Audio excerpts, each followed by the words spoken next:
Peace be with you. Friends, our first reading for this weekend is from the marvelous book of wisdom. And the problem is it might easily slip past our minds, but gosh, it shouldn't. Because it articulates what is arguably the principle of biblical revelation.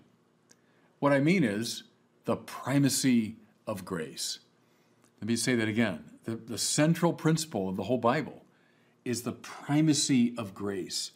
As I've said before, the Bible is not the story of our quest for God. Go to any bookstore, go on the spirituality shelves, you'll find 100 books about the human quest for God. The Bible isn't that story. It's the story of God's quest for us. It is God who always takes the initiative in the spiritual order. It's God who sets the tone. It's God who's always the master of the conversation. You know, there's a great temptation in all of us sinners to turn God into a distant spiritual force or principle, and then we're striving to find our way to that God.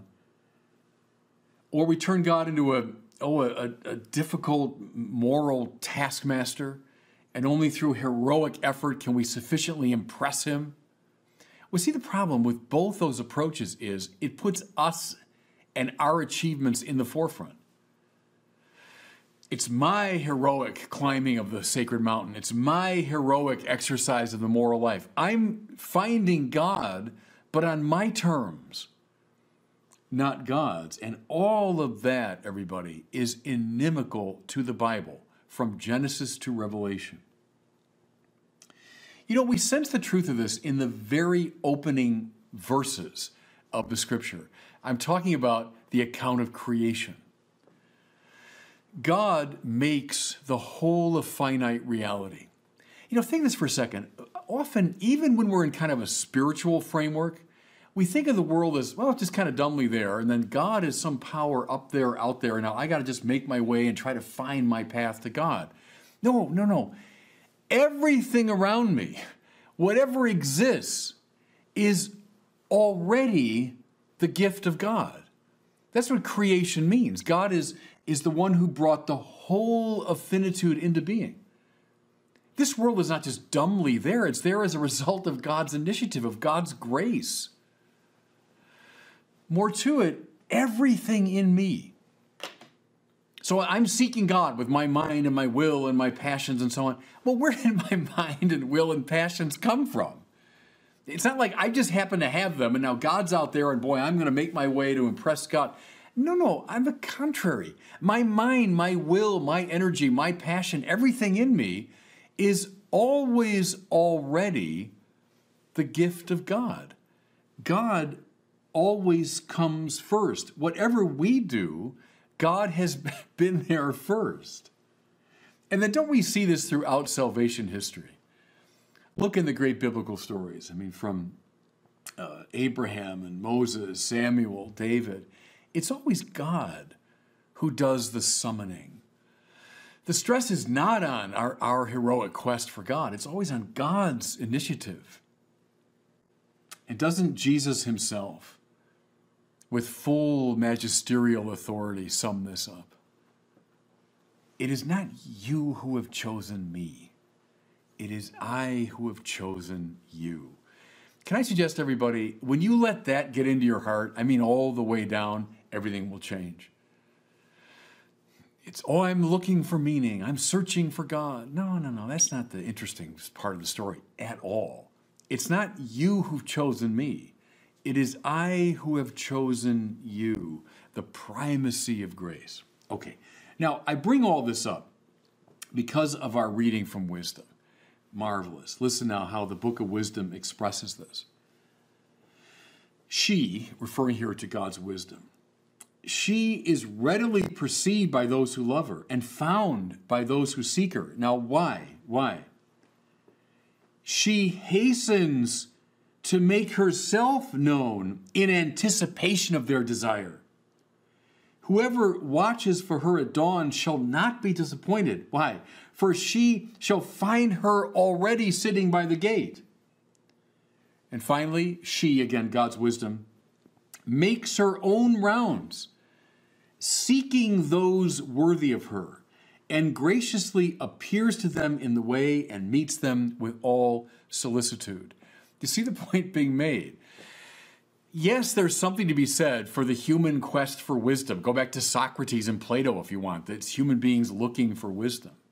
But the Bible isn't primarily interested in that, but rather in God's wisdom that hastens to make herself known in anticipation of their desire. It's God who is revealing himself to us even before we begin to seek. In fact, our seeking is predicated upon the fact that we've already been found, if that makes sense. Herbert McCabe, the great contemporary Dominican theologian, once said this about prayer. Whatever is valuable in our prayer, so I'm asking God for something. If that's a valuable prayer, it's always already God praying in me. Remember how St. Paul talks about the Spirit with kind of inexpressible groaning, petitions for what we are not able to petition. It's the Spirit already in us praying. There's the primacy of grace.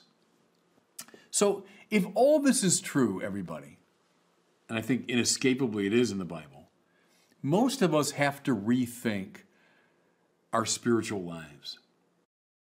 I think consciously or unconsciously, we tend to operate out of that false assumption that I've been outlining.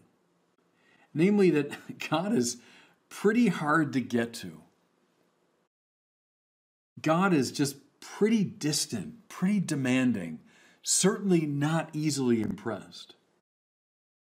Again, on this reading, it's our spiritual attainment that kind of comes to the fore. It's like, well, God's really difficult, so I better really get my act together. I better really get things right to impress him. But what if all of that is getting the spiritual life precisely backward? You know, think of the great image here from the book of Revelation.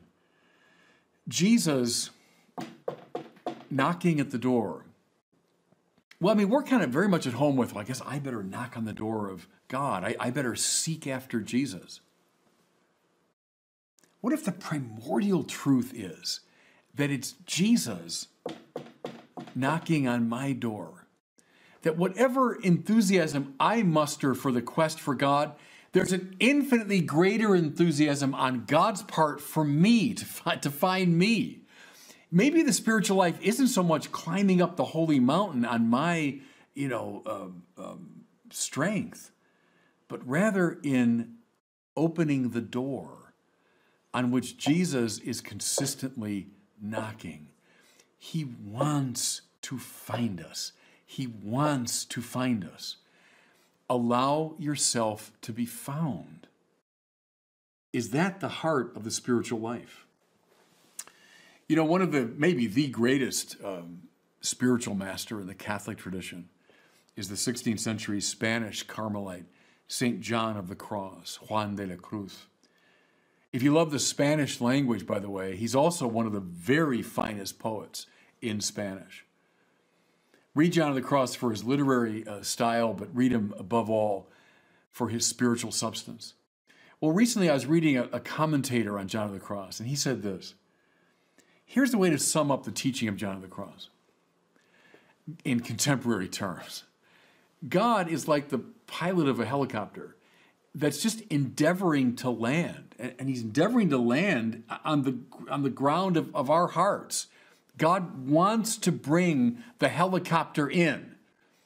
What's the spiritual life? The spiritual life, this commentator said, summing up John of the Cross, is to clear the ground. What's in the way? What's preventing the helicopter of Christ's grace to land in our hearts? Well, I spoke last week about all of these attachments. So if I'm attached to wealth is just like, is preoccupying me. Think of that as all kinds of clutter on the ground. So the helicopter that wants to land, He's not playing hard to get. God isn't staying at a distance. No, he's hovering right over our hearts. Shift metaphor, knocking at the door. But he wants to land. What's on the ground is the clutter of my preoccupation with wealth. Maybe my preoccupation with power. I spend all my time fussing about worldly power. Maybe it's honor. I'm just so concerned about the people like me. See, but all of that is just this junk on the ground. And so, for John of the Cross, much of the spiritual life, it's not climbing the holy mountain. It's clearing the holy ground of my own heart so that the divine presence can land. It's, if you want, I'm shifting metaphors again, move all this clutter away from the door. There's Jesus knocking at the door. I want to get in. I want into your heart. But now think of that door is like in an attic or a basement. It's got all kinds of clutter and junk in front of it, so you can't open it. Move that stuff out of the way. There's the ascetic life, if you want. It's the cleansing of the heart, the clearing of the obstacle so that you can simply open the door and let him in. What if that's the spiritual life, everybody? The wisdom of God hastens to make herself known in anticipation of our desire. Marvelous. Before we even want the divine wisdom, she wants us more. That's the point. Open yourself to that truth. Okay, there's the principle. Let me just bring this to a close by asking what this might look like concretely. So you say, okay, I get that principle, but how do I make it real in my life? Well, let me just say 3 simple things as I close. Here's the first suggestion. Every day, take 5 minutes. I'm not asking you for a holy hour, although that would be great if you can do it. But take 5 minutes in a focused way to say, all right, Lord, I believe you are looking for me. I believe you want a relationship with me. So come into my heart. Take 5 minutes. I don't know what's the best time of day for you. First thing in the morning, maybe even like during a break at work, or maybe you're in the car stuck in traffic, maybe the end of the day. Take 5 minutes every day to say, Lord, I believe you are searching for me. Open your heart to him. Stop running away from the hound of heaven. Right, that line from that marvelous Francis Thompson poem. I fled him down the nights and down the days. I fled him down the years. I fled him down the labyrinthine ways of my own mind. That's the soul that's running from God. But God isn't just out there waiting for us. He's the hound of heaven galloping after us. All right, stop and let yourself be found. That's the point. Okay, second suggestion. As I've hinted already, be attentive to the attachments in your life. Again, by this I just mean worldly things that have taken on a disproportionate importance and centrality. Money, success, fame, power, pleasure, all the usual suspects. All those things making the landing of the helicopter difficult. All those things blocking the door that Jesus wants to enter. Be attentive to them and do something about them. Clear them away. Third and final suggestion to instantiate this spirituality. Be grateful. Gratitude for gifts given rather than a frenzied quest to be perfect. That's a saner spiritual attitude. You know what I'm saying? I am going to be perfect. I'm going to climb the holy mountain. My efforts. God wants in. So be grateful. Be grateful for all he's given, all that's already available to me, from everything that exists in my own being. Be grateful. As St. Paul said, what do you have that you've not received? Well, the answer is nothing. Everything I have is something I've received as a gift. Cultivate gratitude as a basic attitude in life, and you'll pave the way for the opening of the door to Christ. So it's not so much we who've chosen him, it's he who has chosen us. Let that sink in. Peace be with you. Friends, I want to preach to you today about a kind of obscure passage from the Old Testament, from the second book of Kings. Can I just say, by the way, as I start, for those just beginning with the Bible, 1 and 2 Kings, it's not a bad place to start. They're full of very interesting characters, kind of adventurous stories. So this one's from 2 Kings, and it has to do with the prophet Elisha. Now, Elisha was the successor to probably the better known prophet Elijah. Remember the famous scene when Elijah is taken up into heaven in the fiery chariot? He leaves his mantle behind. Elisha picks up the mantle. So he's the successor of Elijah.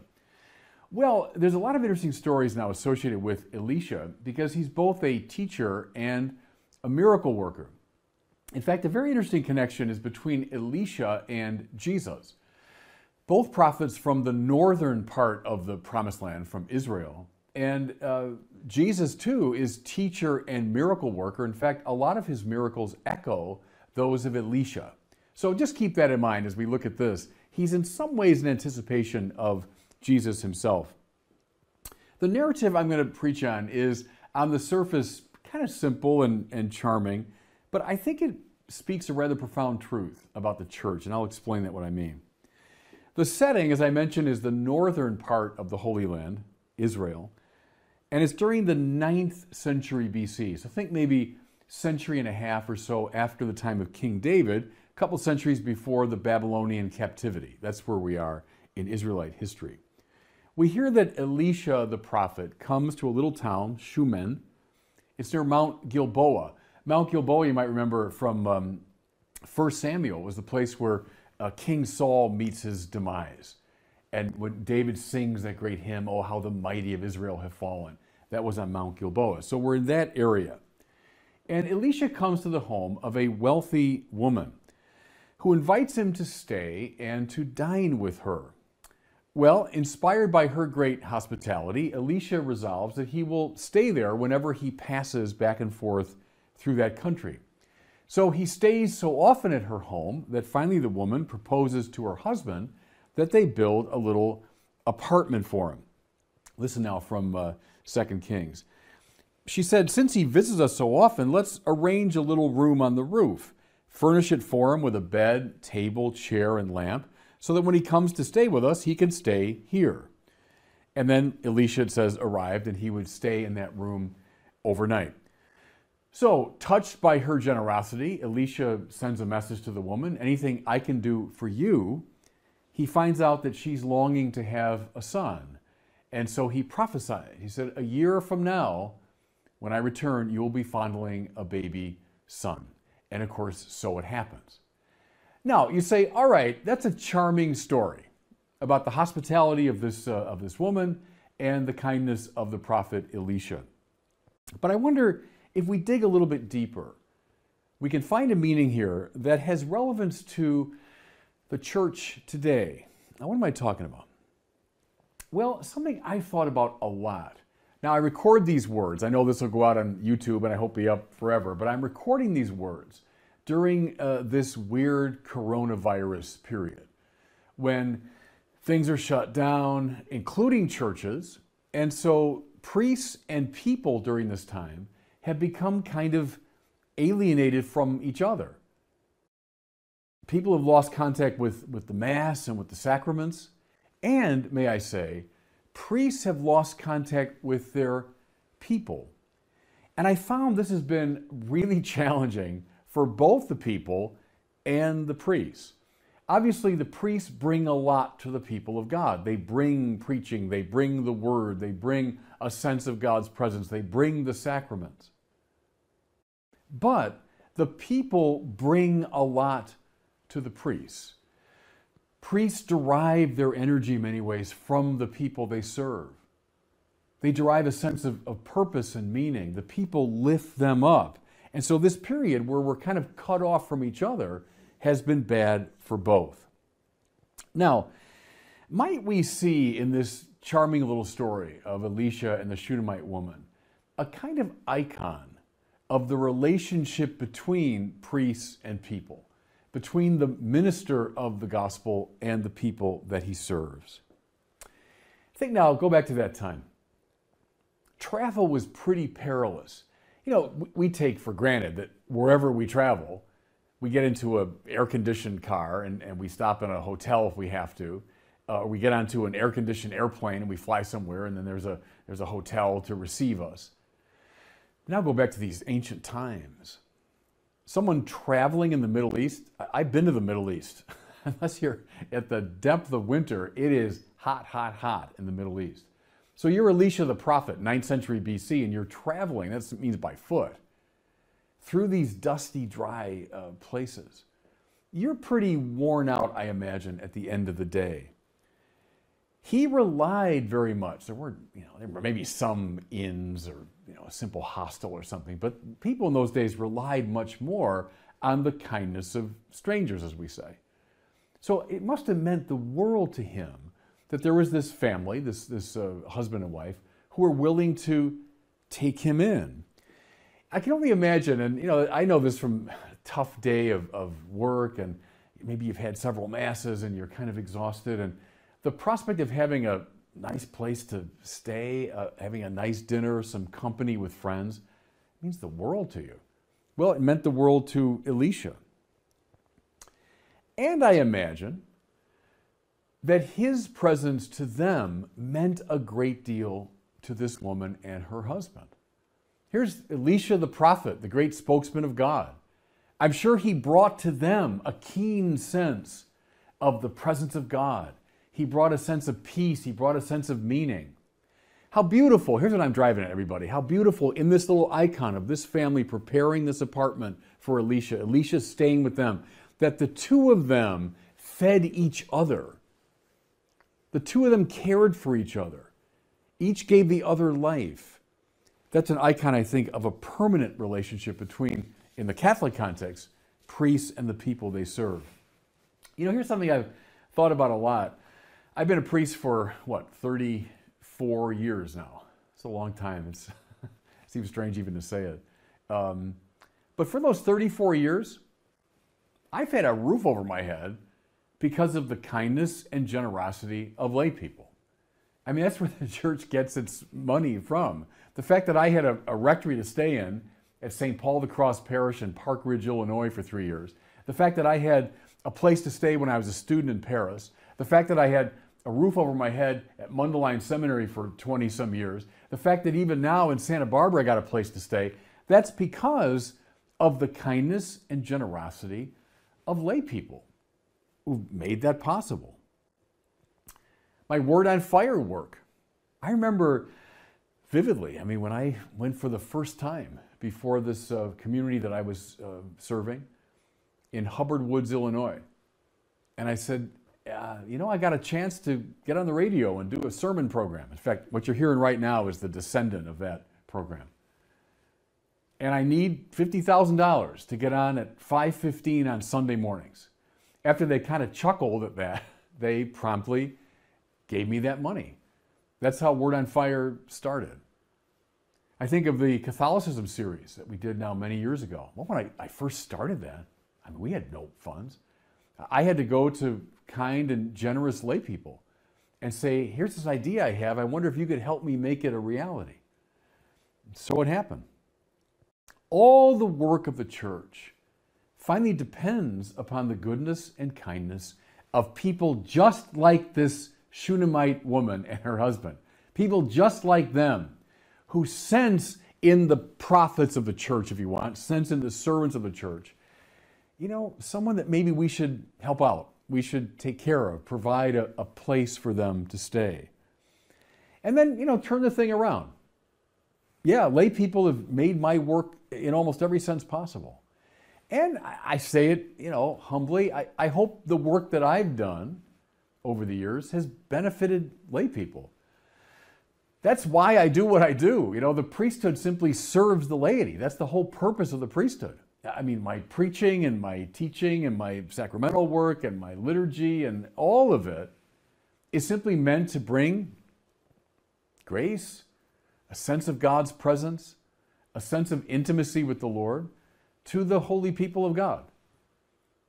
That's the church, everybody. The coming together of the clergy and the laity in this kind of beautiful relationship of mutual support. Now, one of the sadnesses, there have been many sadnesses, of the recent scandals, go back now to the last 20, 25 years.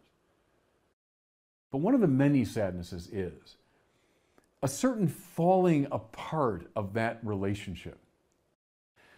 A kind of suspicion now on the part of the laity, and I get it, a certain suspicion of priests. Maybe on the part of the clergy, a certain wariness, like I better not get that close to the lay people or to families. In my judgment, everybody, it's one of the great tragedies of this time. And again, I understand it, I get it.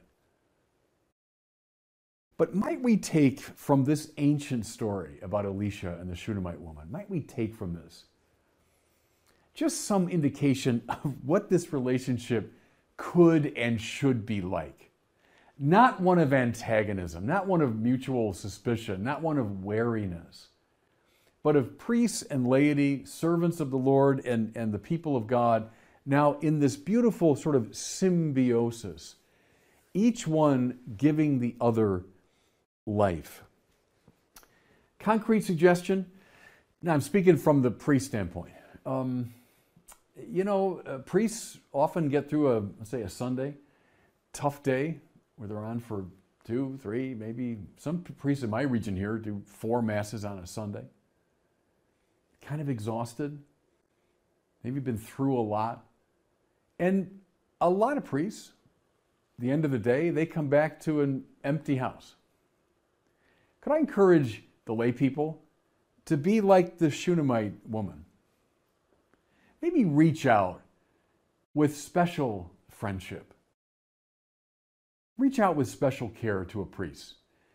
Do your version of preparing this little apartment for him to stay. That just means maybe welcoming the priest into the embrace of your family. Welcoming the priest for dinner. Including him in your family. And then to priests, may we always be in the position of Elisha.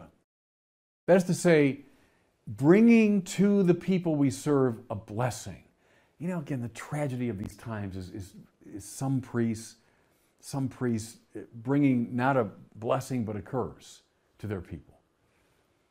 Lay people, receive your priests with joy and generosity. Priests, bring a sense of peace and the presence of God to your people. And see in this beautiful little icon, this simple story, what that relationship ought to be like. And God bless you. Thanks so much for watching. How do you explain a contingent universe? So maybe plant that little aporia in the mind of an atheist. Why do you believe in objective moral values? Explain that to me now in detail. Why you think objective or moral values are objective. There's all kinds of ways that the Christian should plant aporia in the mind of the atheist to get him or her out of that sort of cocky stance of, I got the answers and I want to put you back on your heels. No, if it's a real dialogue, let's go right back to Plato. You want to have a real dialogue, well then, both parties have to be open to being put back on their heels.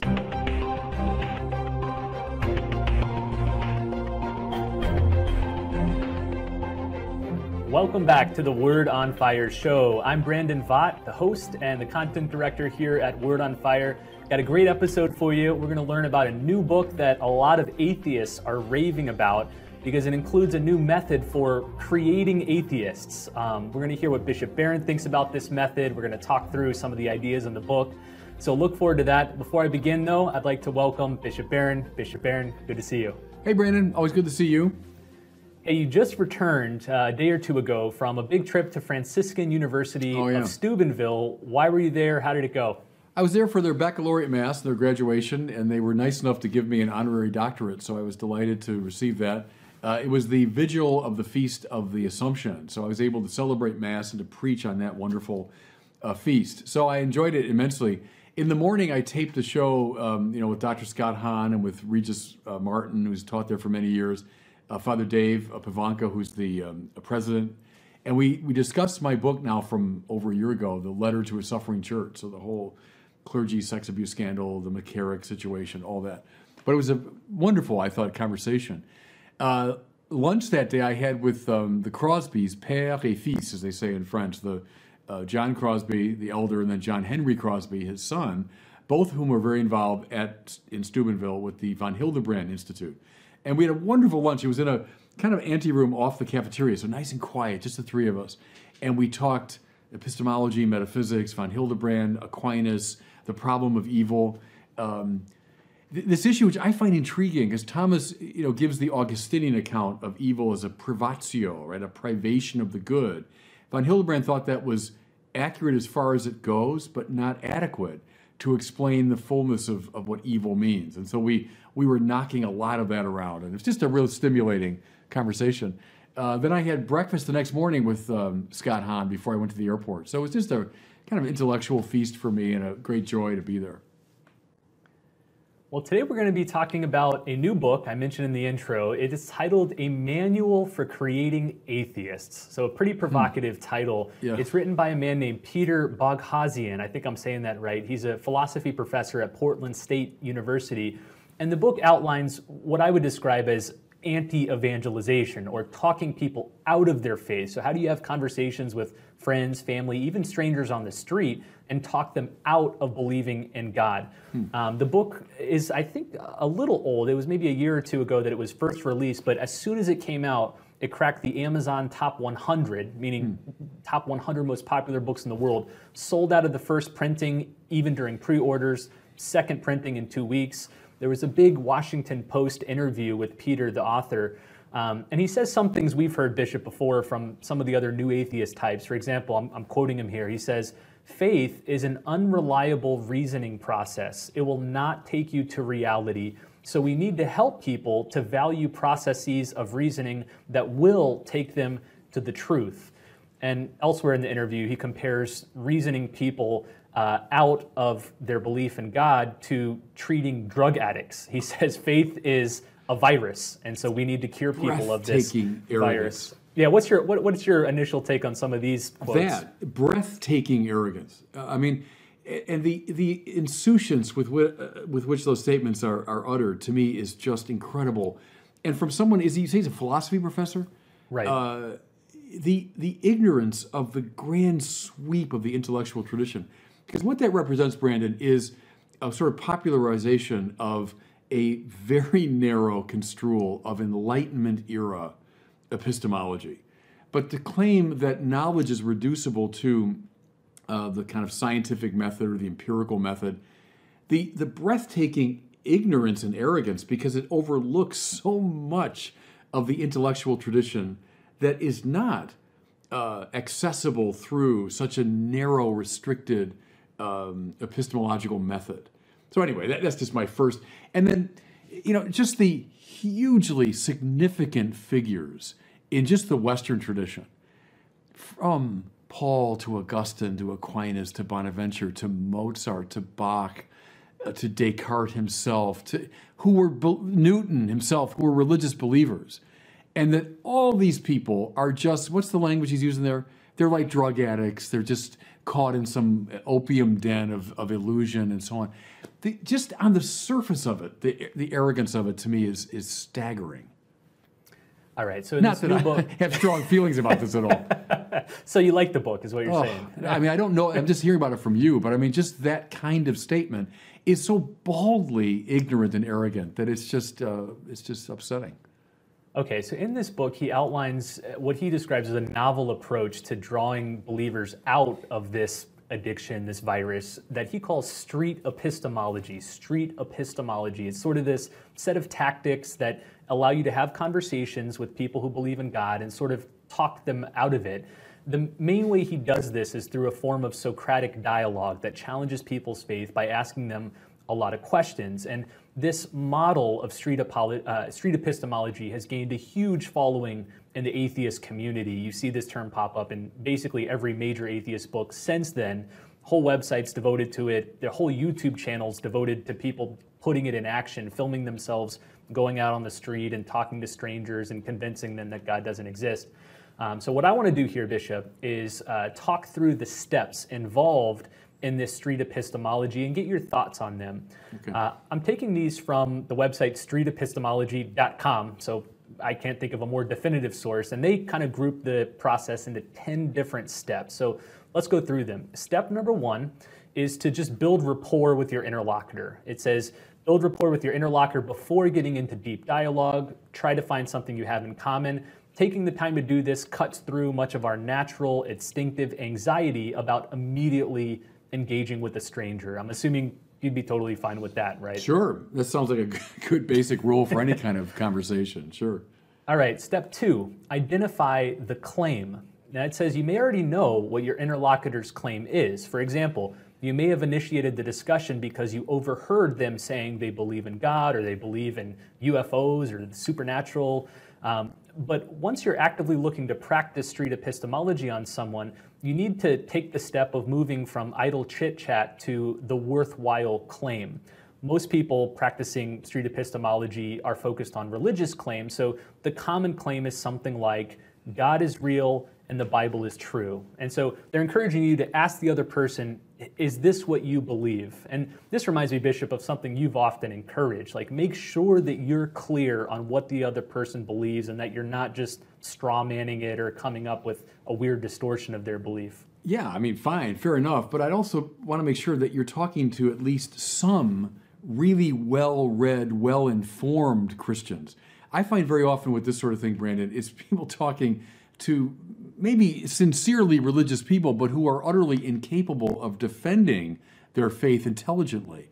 And so therefore you do end up knocking down a straw man because they're just maybe not skilled in that area. They're not trained in the apologetic or theological tradition. So I would encourage the street epistemologist to make sure he's not just talking to any old religious believer, but making sure he sits down. How about with some philosophy or theology professors too? How about some experts in apologetics to make sure this is not just a one-sided conversation?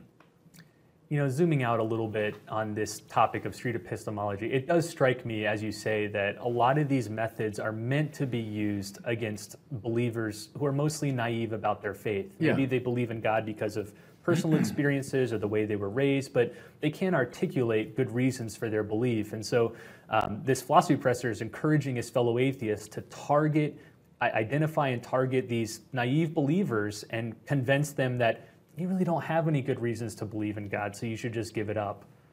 Yeah, and that's just unfair. You know, I mean, fair enough, you want to engage anyone, I suppose, but let's be a little fair about it and make sure that you're taking serious religious people under consideration. All right, I'm going to skip ahead over the next couple because they're pretty straightforward. Step 3 is to confirm the claim. So ask the other person, do I understand you correctly that you believe blank? Step 4 is to clarify definition. So once you understand what the other person believes, make sure you guys agree on the same terms. So if they say, go ahead. Can I just jump in there? Because as you know, many times atheists think that we think God is some item within the universe. And so I find often clearing that point up is extraordinarily important. So there's this and there's that, and I go up in space and see these items, and I don't see God among the items in the universe, which is precisely what God is not. And so, sure, clarify the definitions, which I think would help the atheists understand how pointless many of their questions are, that they're going after something that serious religious people don't believe in. So let that cut both ways. All right, let's move into steps 5 through 10, because this is really where the meat is of this process. So that's kind of basic preliminaries. But here's where we get into the meat of it. Step number 5, identify a confidence level. So I thought this was interesting because it's not just engaging the arguments in and of themselves. The street epistemologist first wants to get the other person to give a number on a scale of 0 to 100 that identifies how confident you are in that belief. So they might say, you know, you believe in God and you trust the Bible. Yes. How confident are you in that? Scale of 0, like not confident at all, 100%, meaning I'm absolutely certain. Where do you fall on that scale? Do you think that's a good metric? Is that valuable? Is that meaningful? What do you think about that? Go back to Newman on that. The first thing is a tu quoque move, is that practically everything we believe is to varying degrees of probability rather than apodictic certitude. There are a handful of things that we know with apodictic certitude, certain mathematical givens, etc. But the extraordinary majority of those things that we hold to be true, we do so on the basis of degrees of probability. And that includes all the sciences. Think of how much we know because of what we've learned from a tradition that we ourselves have not verified. So how sure are you of, now fill in the blank, or look at history. How sure are you, give me a percentage, that Julius Caesar really, was killed on the Ides of March in 44 BC? Well, yeah, based on really the handful of sources we have from that ancient time, all of which could be deceptive, etc., that were carried by a tradition that might have changed the stories. And see, once you start down that path, everything we believe, everything we know, is always known to varying degrees of probability. So in a way, it's trying to put religion in as this, it's uniquely unsure sort of thing. Well, I mean, the whole range of what we know really falls under that kind of heading. And to me, Bishop, it seems like 0 or 100 is pretty easy to identify, and we almost never have that level of apodictic certainty or doubt about something. But then in between that, how do you even begin to distinguish like a 65 from a 70, like a 50 from a 70? I don't even know where you begin there. Right. I mean, how sure are you of your, even like your wife's deepest convictions and beliefs and so on? Well, I mean, any couples will say that we become more mysterious to each other as we move through life, This fantasy, see, of 100% apodictic certitude, that's an enlightenment fantasy, that the light of reason shines, and then the things that I clearly see, that's what I believe. Gosh, almost none of life is like that. Almost none of life. This is, now go back to the critics of the Enlightenment, go back to people like Goethe and others. Pascal comes to mind, it's such a narrow range of things that allow themselves to appear in that kind of brilliant, bright light. Most of the most important truths that we know are known in the twilight. They're known in a fleeting way, So I'm going to resist right away this tendency to distinguish sharply between the clarity of the sciences and then all this obscurity of religion. That's a false, phony dichotomy. All right, so that was step 5 to identify a confidence level. So how fond I am of all these steps. So go ahead. So the street apologist, he's asking you what you believe about God. You admit you believe in God. He asks you how confident you are on a scale of 0 to 100. You give him a number. Step 6 is for him to identify the method that you used to arrive at that confidence level. So the advice says, ask your interlocutor how they have determined that their belief is true or how they arrived at their stated confidence level. They may provide multiple reasons, but try to focus on just 1 or 2, ideally those that contribute the most to their confidence. For example, go ahead. It says, for example, you might settle on, quote, a powerful personal experience as their primary reason for believing that God is real. But whatever it is, you want to identify the main reason that explains their confidence. How come you married your wife? Give me the one reason, the one you're most confident. Give me the one reason why you married your wife. I mean, I can't imagine a husband ever doing that. It's because it's not true to life. John Henry Newman taught us, right? Not just religion, mind you, but everything that we believe is, in 99% of the cases, based upon a congeries of hunch, intuition, experience, sense verification, witness of others, theoretical speculation, all of which contribute to this move of the mind when we say, I assent to that truth. It's a typically Enlightenment fantasy, and it goes right back to people like Descartes. Let's find la méthode, right? Let's find the method. I'm always wary of that. From Descartes on, I got an immunization from reading Descartes as a kid. Against the method. I found the method. There is no such thing. We come to know in such a complex way that attempt to reduce it will always try to box you into a very narrow space. Unless it corresponds to la méthode, it's not true. Nonsense. A pox on your method. See, I say whenever I hear a method coming up, a pox on your method. We know in such a richly variegated and complex way. And not just religion. We do indeed know religious truths that way, but across the board, scientific truth, psychological truth. Because trust me where they're going with this. I haven't read the book, but I know where they're going with it. They're going toward some scientific reductionism, right? If you have to verify it empirically, you got to form hypotheses, you got to do an experiment, you got to verify the experiment, and that and only that corresponds to what's real. A pox on that. That illumines an aspect of reality. I'm completely in favor. I love the scientific method, but it is, do not force me into that little narrow space. And that's what all these people from the early atheists on are trying to do. And I'm resisting that. Here's an example, Brandon. Sorry, I'm ranting here, but these things bug me. These kind of books bug me because young people get drawn into this stuff, During COVID, I don't know if you've noticed this, the great Patrick Stewart, now age 80, has been doing a sonnet a day, right? He's reading a Shakespeare sonnet every day in that beautiful, mellifluous voice of his, right? Well, I've been sort of caught up. I am addicted to it. So I always check them out every day. And they're short. It only takes like a minute or so to read the sonnet. But he reads it, and you exult, of course, in the beauty of the language. You exult in the intricacy of its composition. You exult in the beauty of his voice reading it. But, if you're the least bit sensitive, you also exult in the truth that's being conveyed to you by that sonnet.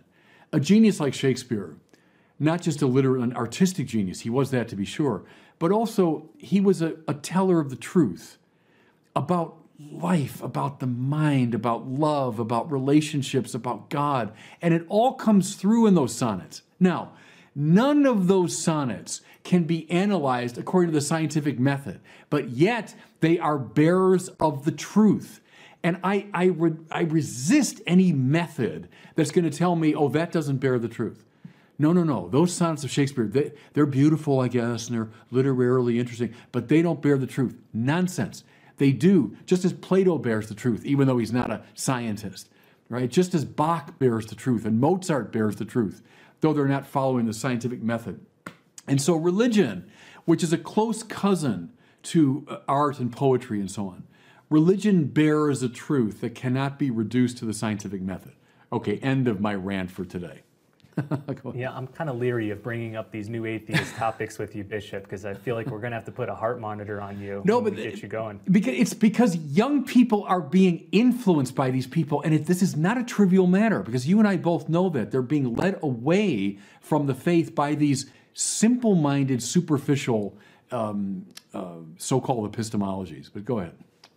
One thing that strikes me, Bishop, at this point it's worth talking about is how this approach differs from the approach that you propose in your book, Arguing Religion, which is let's talk about the arguments for whether God exists or not. Mm-hmm. When you focus only on the epistemology, you're getting into these questions about how confident am I in this knowledge? Yeah. How do I know this? And it's sort of avoiding the more fundamental question of ontology. Does God exist or not? Yeah, but epistemology is exactly. Interesting, but it's not ontology. Yeah, but you see that in the movie he's making is he's immediately moving religion into this kind of subjective realm of, well, I guess you've had these feelings that tell you this is true. Where I'm dealing with the objectivities that the sciences can verify. Come on. That's a typical sleight of hand of a lot of the atheists, both old and new, is to push it off into the subjectivism. When indeed, as you well know, there's a very rich intellectual tradition around arguments for God's existence, which are making an appeal rationally but not scientifically. There's a distinction there. Don't reduce it to the scientific. They are rational warrants for belief in God. And it moves out of the somewhat murky realm of my little subjective feelings, and it moves into the realm of the objectively verifiable. So is there a word about that? Is there a section on the arguments for God's existence? I'm just curious. Not as far as I'm aware. In fact, when we get down to step 10, which we'll get to in a second, it seems like the goal isn't necessarily to arrive at some shared truth about whether God exists, whether the Bible is trustworthy. It's to help people to become more confident and justified in their beliefs, whatever they are. So we can shake hands and part amiably, even if we don't find the truth together. That bothered me a little bit. Okay, let's keep moving through these, and we'll hit these last few ones pretty quickly. So step 6, what we just talked about, was to identify the method that was used to arrive at their confidence level. Step 7 is to ask questions that reveal the reliability of that method. And the explanatory note says, your main tools here are the Socratic method, the outsider test of faith, which I'll mention here in a second, and questions that revolve around the falsifiability of their claims. So for the outsider test of faith, they give an example. They say, if a Hindu woman had a similarly powerful personal experience that convinced her that Brahma, Vishnu, and Shiva were real, would that be good evidence that she was correct? And presumably the other person would say no, and the street epistemologist would then say, well, then that's not good reason for you to believe in God. What do you think about this outsider test of faith strategy? It's silly, and it's a false dichotomy. In fact, in the last program, we mentioned this. Is there something like a generic spiritual experience that a Hindu and a Christian might both have, a sense of the sacred? And might a Christian at the very early stage accent that according to Christian doctrine, a Hindu according to Hindu doctrine? Yeah, sure, of course. I'd expect that. But there's much, much more to making a claim like the Trinitarian God is real versus a claim about Hinduism. In other words, it's not reducible to one little subjective experience. That could be ingredient in it. Sure, that's part of that congeries of causes to religious faith. But don't reduce it to that and then say, oh, well, there it is. You say Vishnu, you say God, so you're both equally right, equally wrong. You're both crazy. No. That's one element, perhaps, in the whole process by which I come to religious faith. So, see, look at the subtle move there, though, is they're determining the question. They're saying, oh, clearly the only way you could possibly affirm this is on some little subjective experience. No, it's not. There's a whole range of things. And how about we talk about that, smart guy? How about we mention some of those? See, put him on his heels a bit. This whole thing is designed to put the religious person back on his heels, so he's always fighting a defensive war. Don't play that game with them. Don't let them play that game with you. So last few steps. Step 8, listen, summarize, question, watch, repeat. So just recapping the conversation. Step 9, wrap up the conversation, and they give a good question to ask at the end, which is, given the things that we've talked about, do you think that your confidence level has changed? Do you still feel that 100% is accurate, or whatever they said, or is it perhaps lower? And then step 10 is to part company amiably. And he gives some good advice on what success looks like in these street epistemology conversations. So 1, the interlocutor feels the exchange was enjoyable, positive, and valuable. Good. 2, you successfully induced at least one instance of aporia in the interlocutor. 3, both parties express a desire to talk again. Good. And then finally, and I think this is his primary goal, a marked change in your interlocutor's self-reported level of confidence. So I think for an atheist employing this strategy, the goal is to approach a Christian, probably a fairly naive Christian, and get them to leave less confident about their faith than before. But Bishop, as you and I have talked during and before this episode, this whole strategy, which is essentially a Socratic dialogue, could equally be applied in the other direction. We could equally go find a naive atheist who's never read a book on the arguments for God, who's never heard the brightest minds explain why we believe what we do, and get him to question his atheist commitments and have his confidence in God go up and his confidence in atheism go down. How do you explain a contingent universe? So maybe plant that little aporia in the mind of an atheist. Why do you believe in objective moral values? Explain that to me now in detail. Why you think objective or moral values are objective. There's all kinds of ways that the Christian should plant aporia in the mind of the atheist to get him or her out of that sort of cocky stance of, I got the answers and I want to put you back on your heels. No, if it's a real dialogue, let's go right back to Plato. You want to have a real dialogue. Well, then, both parties have to be open to being put back on their heels. This is a very aggressive. I know it sounds, friendly and let's end on good terms and all that's fine. I'm obviously in favor of it. But it's all predicated upon, clearly, I'm the one that knows what's going on here and you're a poor soul and I got to put you back on your heels and make you less confident. No, if you're really interested in dialogue, you got to go in thinking, I might come out of this less confident. Unless and until you're willing to do that, it's not a real dialogue. It's a manipulation. And so this, street epistemology, it's not Socratic. This is a manipulation. I'm trying to manipulate you into my point of view. So I don't buy that at all. I mean, let them be put back on their heels too by a smart Christian.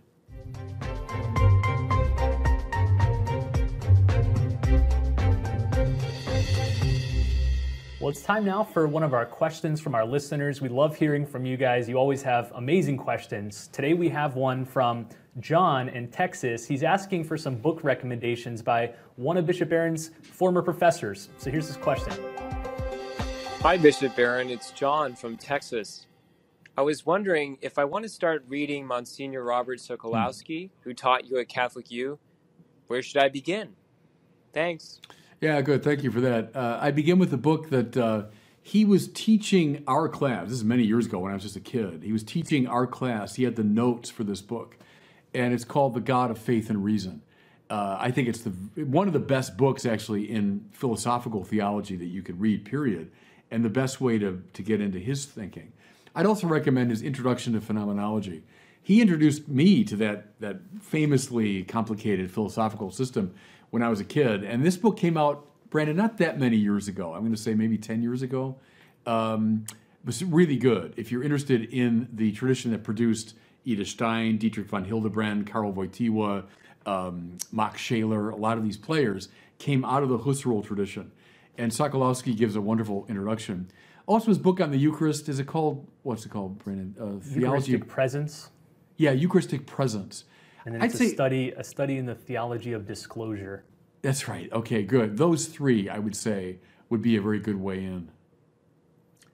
Excellent. Well, thanks for the great question, John. If you guys have questions, please send them in to us at askbishopbarron.com. That's where you can record your question on any device. We mentioned last time that we just received this large grant from the John Templeton Foundation to start producing video courses, short videos, and even a national conference on faith and science, all through our Word on Fire Institute. So if there weren't already enough reasons to join the Institute, here's another one. Learn more at wordonfire.institute. When you sign up, you get access to a ton of amazing courses from some of the top evangelists, philosophers, theologians in the church. You get access to all of Bishop Barron's films and study programs. We mail you our journal, we mail you free books, all sorts of great stuff. So visit wordonfire.institute and sign up today. Well, thanks so much for watching. We'll see you next time on the Word on Fire. So everybody, can we just sort of put to rest this sort of silly canard that Pope Francis is an enemy of capitalism or an advocate of, global socialism? It's simply not the case, and the evidence is right here.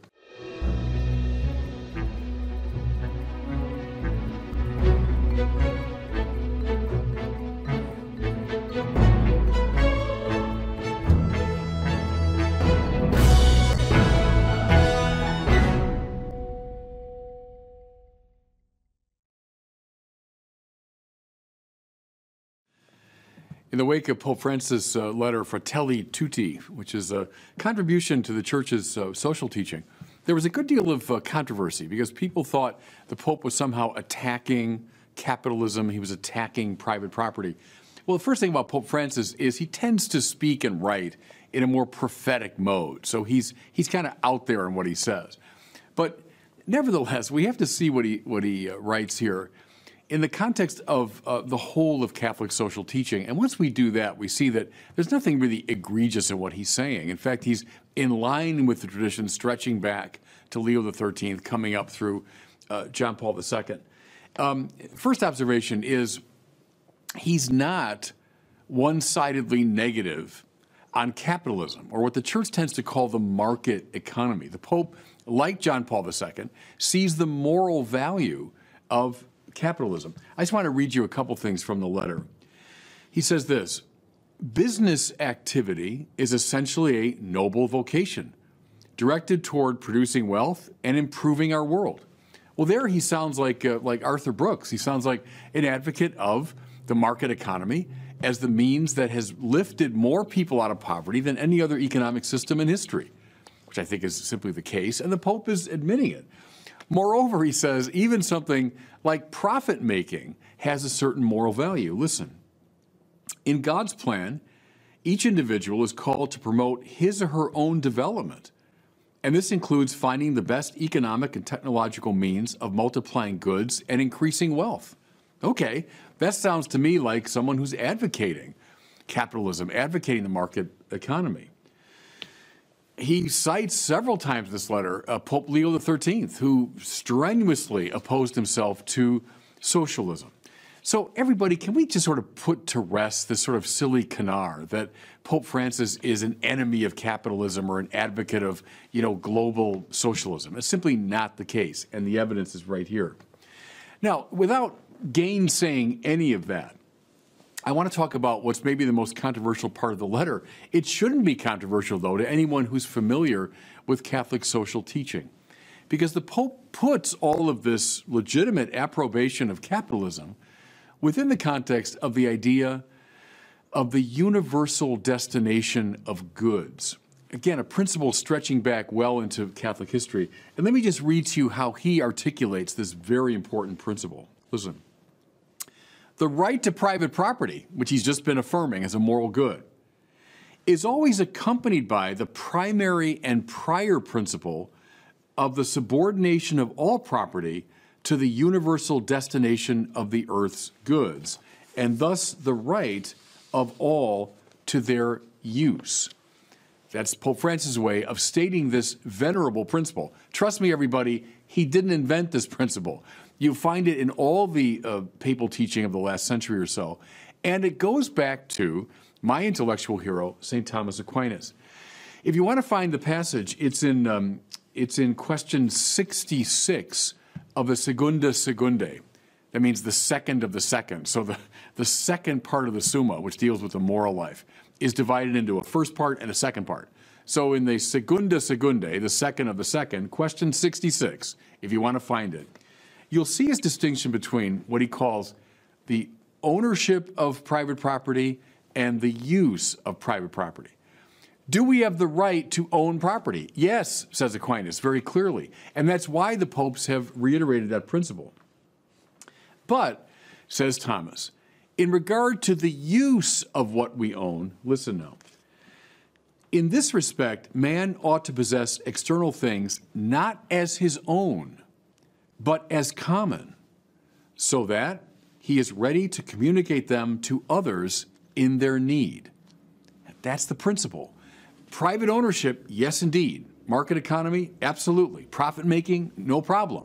However, all of that is put in the context of this great principle of the universal destination of goods, or the use of private property for the sake of the common good. Now, to be fair, Thomas Aquinas didn't invent this distinction. He articulates it very clearly, but it goes back to his patristic predecessors.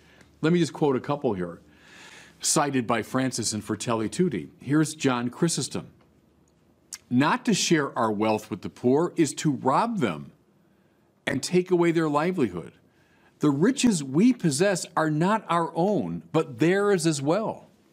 Now, notice, please, the riches that we possess. He's not denying private property. But in terms of their use, the common good must always take precedence.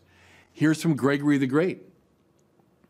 When we provide the needy with their basic needs, we are giving them what belongs to them, not to us. Same idea. So we provide the needy out of our private property. We're not denying private property, but we're giving them what ultimately belongs to them and not to us. Now, to instantiate this, if that sounds too abstract, I think we can do it with a simple example. Imagine now you're tucked in your bed late at night, inside the house that you legitimately own, which you have legitimately locked against intruders. But to your house comes someone desperately in need of food and protection. And they're knocking at your door in their desperation. Would you say, oh, no, wait a minute, this is my private property, you got no right to it, I'm not going to get out of bed to serve your need? Well, no, of course not. In that extreme situation, you'd say, well, no, let me share with you some of my food, some of my clothing, some of the protection that I have. We're not denying private property, but in that circumstance, this principle of the universal destination of goods obtains. That's what the popes here are arguing. That's what goes back to the church fathers. You know, if there is a novelty in Francis, I'd say it's this: taking this principle and applying it now not so much to individuals in relation to each other, but nation states in relation to each other. Are there richer and poorer nations? Yeah, sure. Do nations have a right to their own property, their own goods, the protection of their borders? Yeah, of course they do. And the church has always maintained that. However, is that right inviolable? Well, the answer clearly is no, because of the universal destination of goods. Do certain wealthy countries have the obligation to share of their wealth with those who are poorer? Yeah. Now, again, you see why this is always the case with Catholic social teaching, is it cuts against both the left and the right. Against the left, it defends private property. It defends the right of a nation to its own integrity and so on. But against the right, it calls for this universal destination of goods. That's why when you defend Catholic social teaching, as Pope Francis does in this letter, you tend to get attacked from both sides. Let me just close with this, because I mentioned him already, but the founder of the modern social teaching tradition, the great Pope Leo XIII, look at the opening moves in that letter. He ardently defends private property. He marshals, I think, 5 or 6 arguments against socialism. There's no stronger proponent of private property than he. But then listen to what he says later in the letter. When what necessity demands has been supplied, and one standing fairly taken thought for, it becomes a duty to give to the indigent out of what remains over. That's Rerum Novarum, paragraph 22. If I can, that's somewhat convoluted translation there, but once the requirements of necessity and propriety have been met in your life, well, what you have left over belongs to the indigent, belongs to the poor. Both were affirmed. Private property, yes, indeed, and the universal destination of goods. I think once we see that principle, we see that Pope Francis' recent letter is not egregious.